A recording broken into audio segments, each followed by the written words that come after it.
안녕하십니까. 이현종의 분기탱천입니다. 10월 2일입니다. 내일부터 길고 긴 추석 여주가 시작됩니다.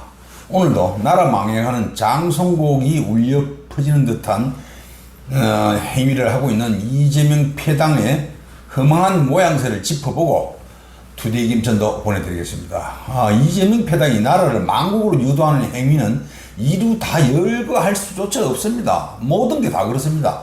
열거해봐야 성질만 나는데 그렇다고 가만히 있을 수도 없습니다. 이것들이 조희대 대법원장이 나긋나긋하지 않고 온갖 공갈 협박에도 꿋꿋하게 버티고 있으니까 별의별 짓을 다 합니다. 그래서 조 대법원장이 결국 이재명 패당의 무력 앞에 무릎을 꿇는 것 아닌가 하는 그런 걱정까지 있습니다. 그러나 이 자들은 하다 안 되고 조희대가 말을 안 들으니까 그만 만만해 보이는 헌법재판소를 최고법원으로 만들겠다는 계산을 하고 있습니다.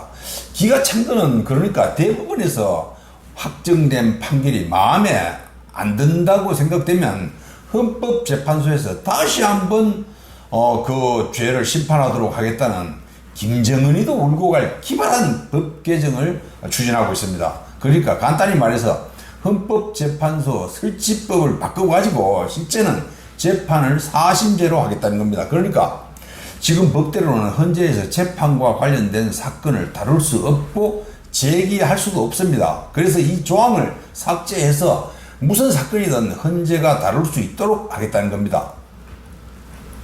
그렇게 되면 이재명이가 대법원에서 징역형이 확정되든지 또 그 졸개들 그러니까 이화영이니 뭐 정진상이 이따위들이 징역형을 받더라도 고분고분해 보이는 헌법재판소에 이 재판이 제대로 된 건지 잘못된 건지 재심을 요구할 수 있도록 한다는 겁니다. 이러다가 이것들이 종국에는 이재명이를 성역으로 하는 이재명 무죄법까지 제정하는 거 아닌지 모르겠습니다.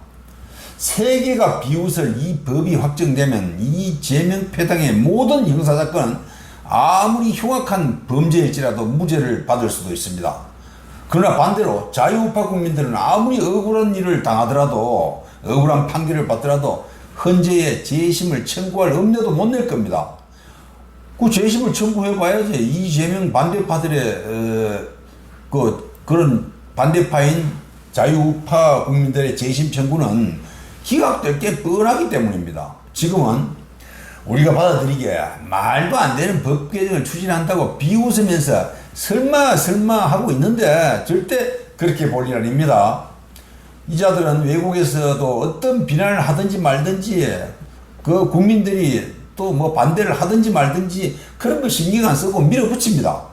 지금까지 모든 택도 아닌 악법이 그렇게 개정되고 제정됐습니다.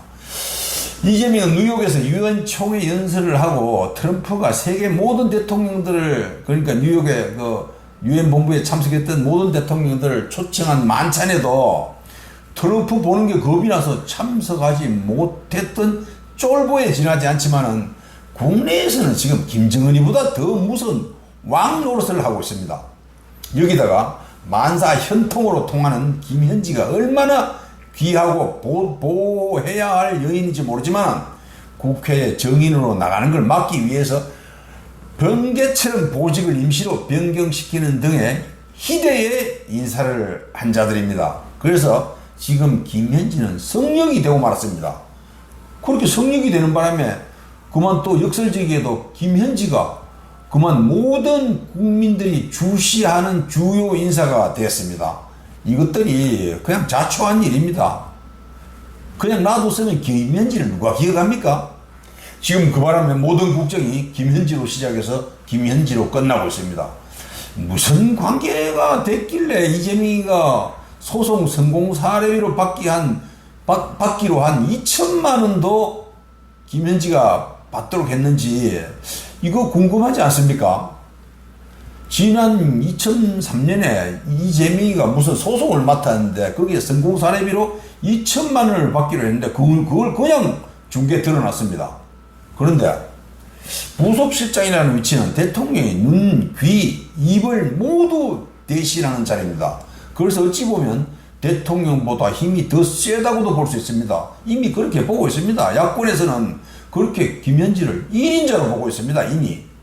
잠자는 시간을 제외하면 부속실장이라는 자리는 대통령과 같이 가장 긴 시간을 보내는 최고 문고리 권력입니다. 그래서 만사 현통 현상은 더 심화될 수밖에 없을 겁니다.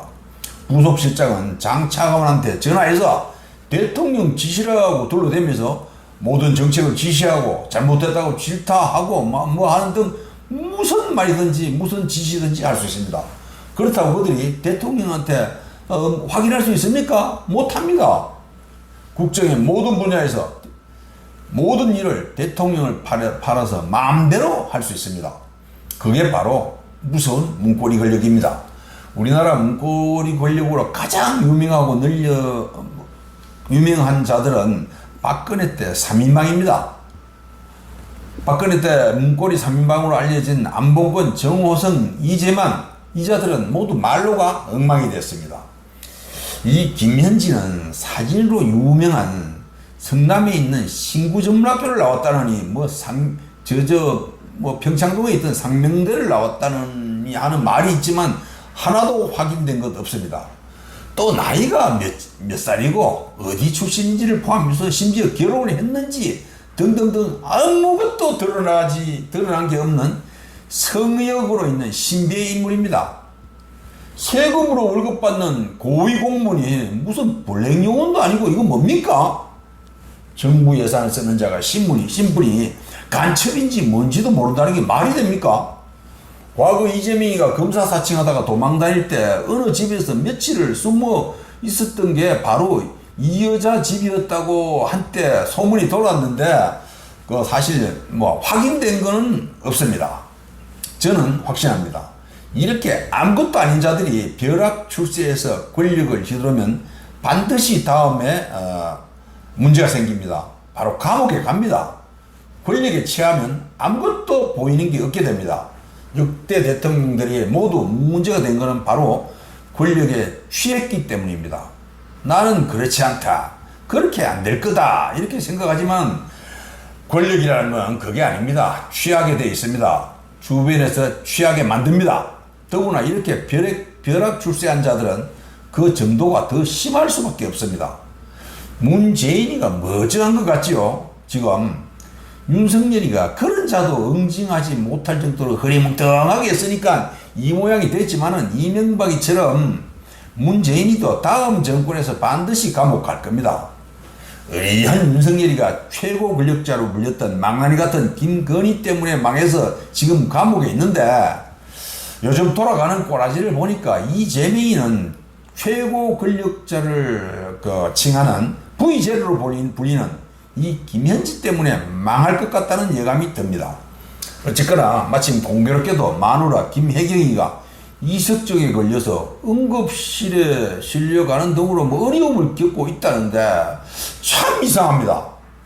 이석증의 가장 큰 원인은 스트레스라고 하는데 마침 그 귀에서 성역으로 돼버린, 그래서 대통령실에 있는 모든 사람하고 여당에서 철저히 보호해야 하는 김현지가 총무비서관에서 대통령의 일거수일투족을 살피는 제1부속실장으로 왔습니다.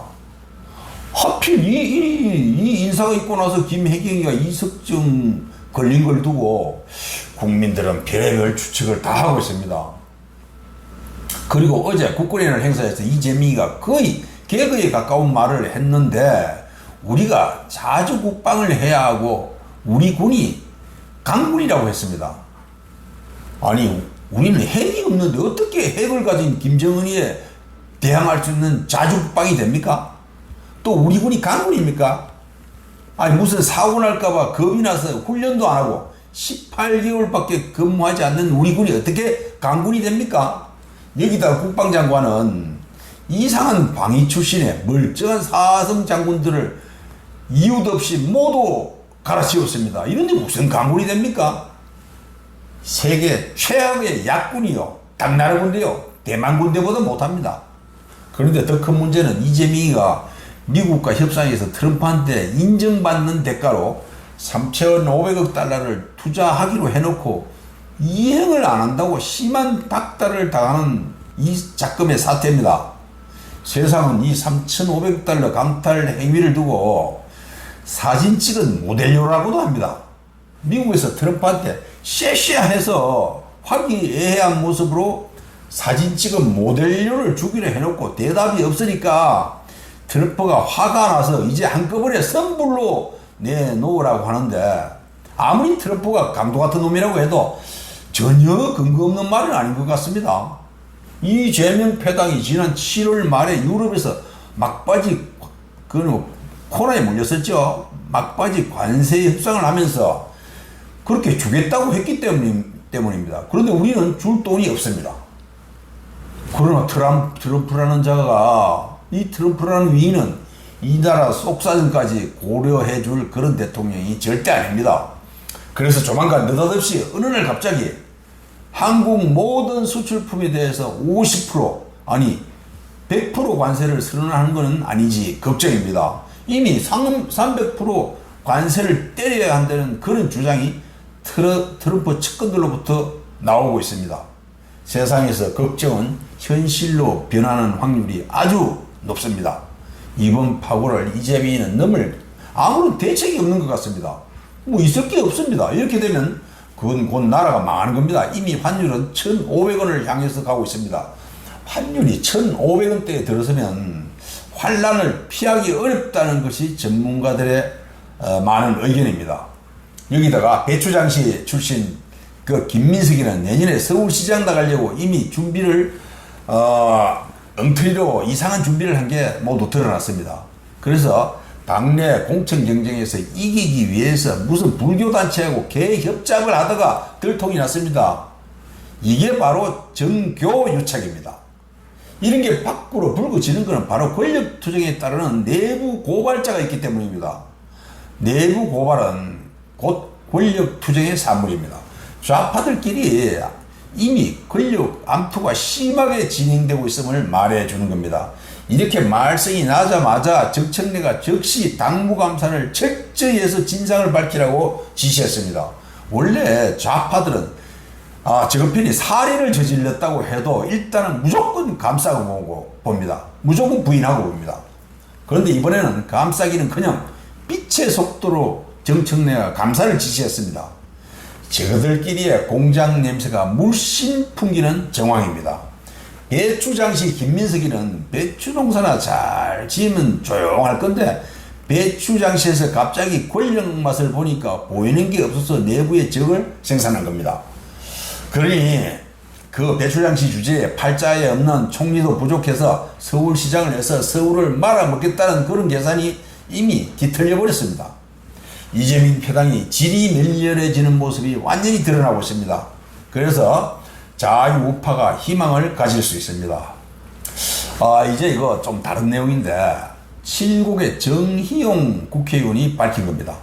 지금 전국적으로 과거 우리가 새로 지은 집에 들어가면 이상하게 눈이 맵고 따갑고 하는 흔히 우리가 프로말데히드라고 하는 전문 용어죠. 그게 있고 또 독성이 있는 비소, 구리 등의 유해물질이 허용치를 초과한 불법 목재가 버젓이 다량 유통 중이라고 했습니다. 여기다가 기준이 안 맞거나 품질 검사도 안 받은 것까지 합치면 지금 국내에 불법 유통되는 수입 목재가 무려 194만 톤이나 된다고 집계했습니다.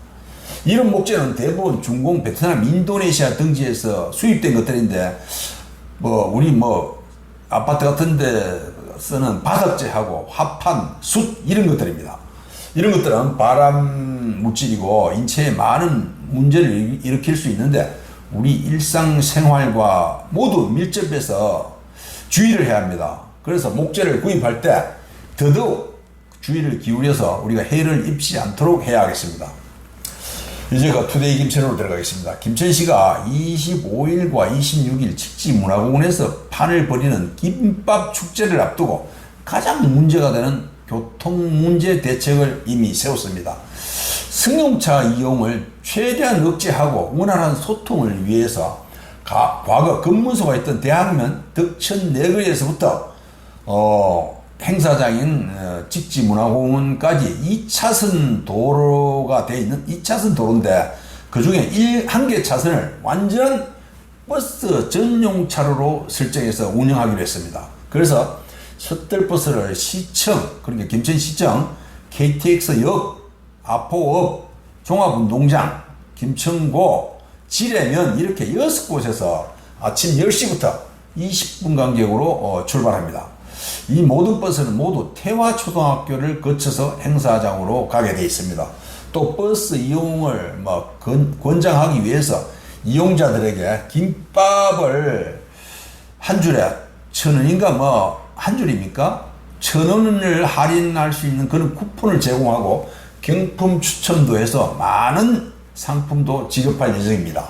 한마디로 김천시는 이 행사를 위해서 총력을 기울이는 그런 모습입니다. 기대가 됩니다.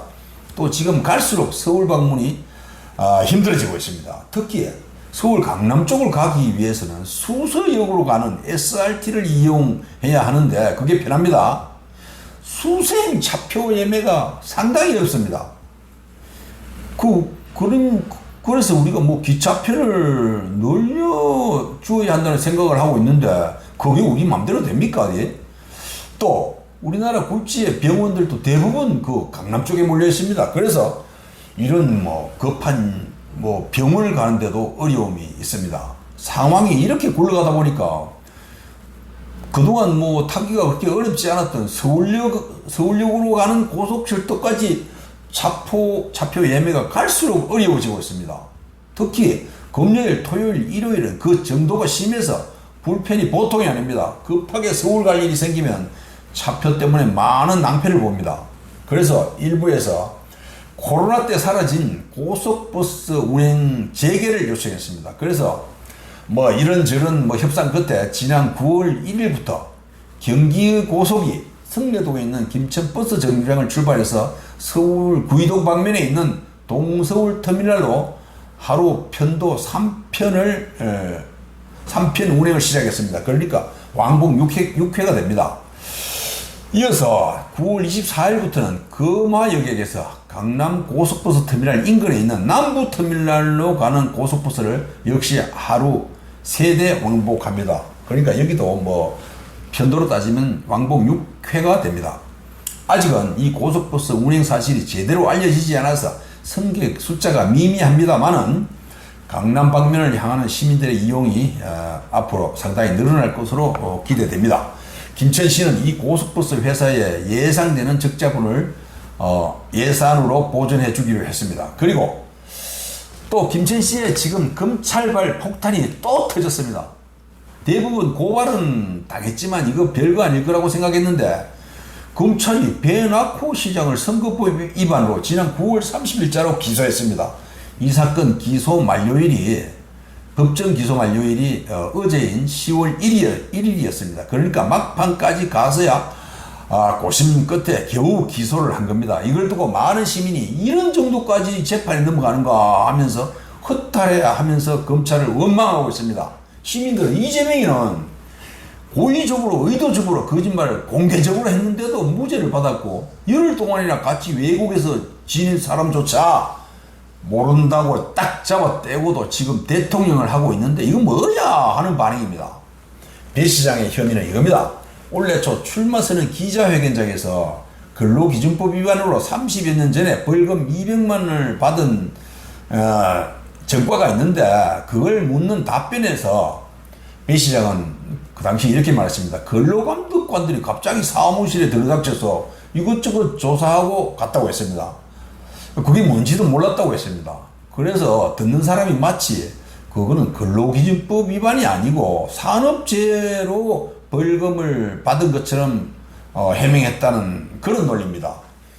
검찰은 이 부분이 허위사실이라는 겁니다. 사실 배 시장이 이 부분을 해명하면서 뭔가 헷갈렸거나 질문 내용을 잘못 이해해서 생긴 일입니다. 그러니까 답변을 하면서 혼란을 일으켜서 그런 답변이 나왔는데 이걸 허위사실 유포로 제3자가 고발했는데 또 검찰은 이걸 두고 덜컹 기소를 했습니다. 그래서 검찰이 너무 한 것 아니냐 하는 시민들의 반응이 많습니다. 일부 시민들은 이건 검찰의 공소권 남용이라는 비판까지 하고 있습니다. 전문가들은 이걸 두고 재판을 하면 결국은 무죄를 받거나 아니면 경미한 처벌을 받아서 시장직이 날아갈 일은 없을 거라는 분석이 지배적입니다. 그러나 뭐 재판은 뭐 해봐야 알겠죠. 당사자로서는 마음고생을 하지 않을 수 없고 또 돈 잘 벌어서 대부분 부자로 사는 변호사들의 배만 또 불려주게 생겼다는 겁니다. 이 나라 법은 약한 사람은 별거 아닌 걸로도 기소돼서 처벌받고 이재명이처럼 강하고 독한 사람은 이보다 훨씬 명백한 위법에도 결국은 무죄가 되는 거미줄법이라는 비판을 받고 있습니다. 다시는 김천시에서 시장이 선거법으로 중도 하차하는 일이 없기를 시민들은 희망하고 있습니다. 오늘 이만 마치겠습니다. 추석 명절 잘 보내시기 바랍니다. 감사합니다.